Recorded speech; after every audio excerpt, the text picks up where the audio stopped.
मुझसे ज्यादा आप लोग जानते हैं।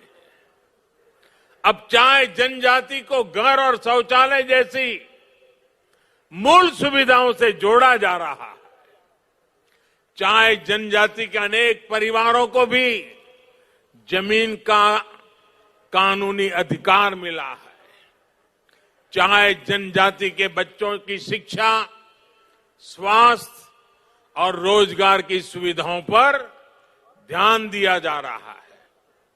पहली बार उनको बैंक की सुविधाओं से जोड़ा गया है। अब इन परिवारों को भी सरकार की अलग अलग योजनाओं का लाभ सीधे बैंक खाते में मिल पा रहा है। श्रमिक नेता संतोष टोपनो सहित चाहे जनजाति के दूसरे बड़े नेताओं की प्रतिमाएं स्थापित करके राज्य सरकार ने चाहे राजनीति के योगदान को सम्मान दिया है, चाहे जनजाति के हो सम्मान दिया है।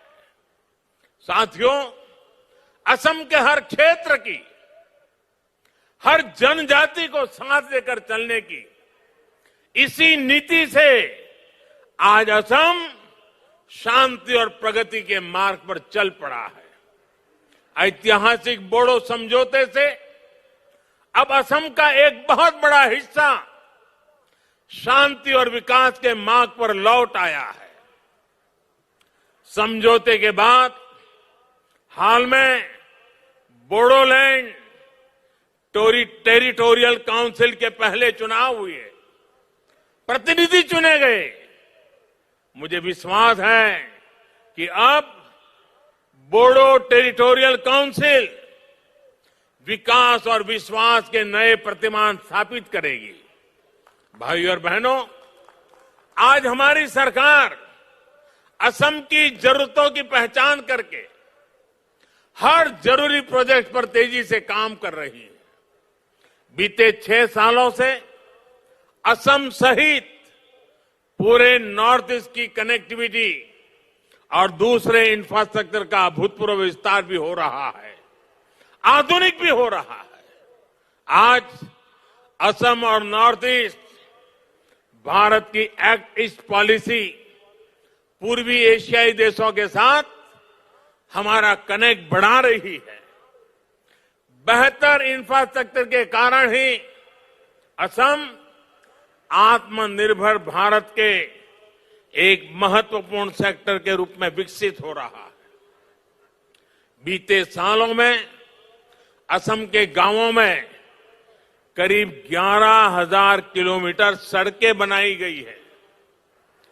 डॉक्टर भूपेन हजारिका सेतु हो, बोगीबिल ब्रिज हो, सराय घाट ब्रिज हो, ऐसे अनेक ब्रिज जो बन चुके हैं या बन रहे हैं, इनसे असम की कनेक्टिविटी सशक्त हुई है। अब नॉर्थ ईस्ट और असम के लोगों को आने जाने के लिए लंबे मार्ग से और जीवन को खतरे में डालने की मजबूरी से मुक्ति मिल रही है।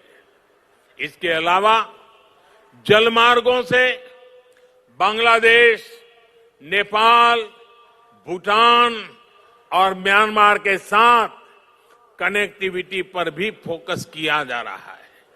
साथियों, असम में जैसे जैसे रेल और एयर कनेक्टिविटी का दायरा बढ़ रहा है, लॉजिस्टिक्स से जुड़ी सुविधाएं बेहतर हो रही है, वैसे वैसे यहां उद्योग और रोजगार की नई संभावनाएं बन रही हैं। लोकप्रिय गोपीनाथ बोरदोलोई इंटरनेशनल एयरपोर्ट में आधुनिक टर्मिनल और कस्टम क्लियरेंस सेंटर का निर्माण हो, कोकराझार में रूपसी एयरपोर्ट का आधुनिकीकरण हो, बोंगई गांव में मल्टी मॉडल लॉजिस्टिक हब का निर्माण हो, ऐसी सुविधाओं से ही असम में औद्योगिक विकास को नया बल मिलने वाला है। भाइयों और बहनों, आज जब देश गैस बेस्ड इकोनॉमी की तरफ तेजी से आगे बढ़ रहा है, तो असम भी इस अभियान का एक अहम साझीदार है।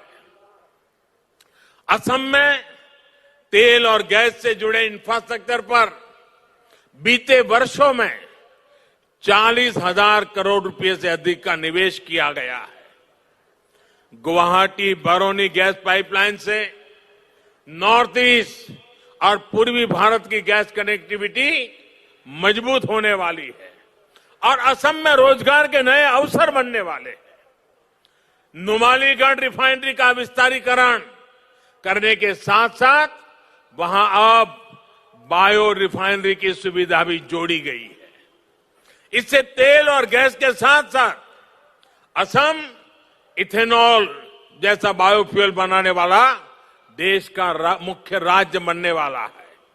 भाइयों और बहनों, असम जब स्वास्थ्य और शिक्षा के हब के रूप में भी विकसित हो रहा है, एम्स और इंडियन एग्रीकल्चर रिसर्च इंस्टीट्यूट जैसे संस्थान बनने से असम के युवाओं को आधुनिक शिक्षा के नए अवसर मिलने वाले हैं।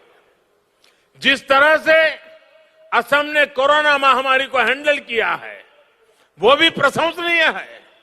मैं असम की जनता के साथ ही सोनोवाल जी, हेमंता जी और उनकी टीम को विशेष रूप से बधाई देता हूं। मुझे विश्वास है कि असम अब टीकाकरण के अभियान को भी सफलता के साथ आगे बढ़ाएगा।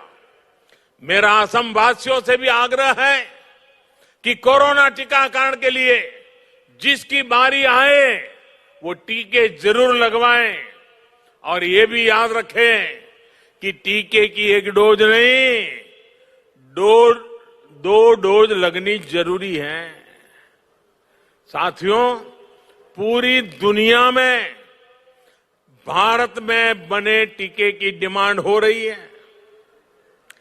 भारत में भी लाखों लोग अब तक टीका लगा चुके हैं। हमें टीका भी लगवाना है और सावधानी भी जारी रखनी है।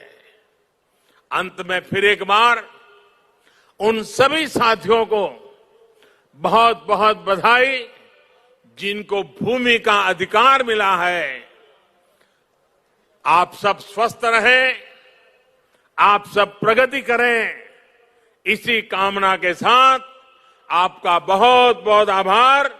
मेरे साथ बोलिए, भारत माता की, भारत माता की, भारत माता की। बहुत बहुत धन्यवाद।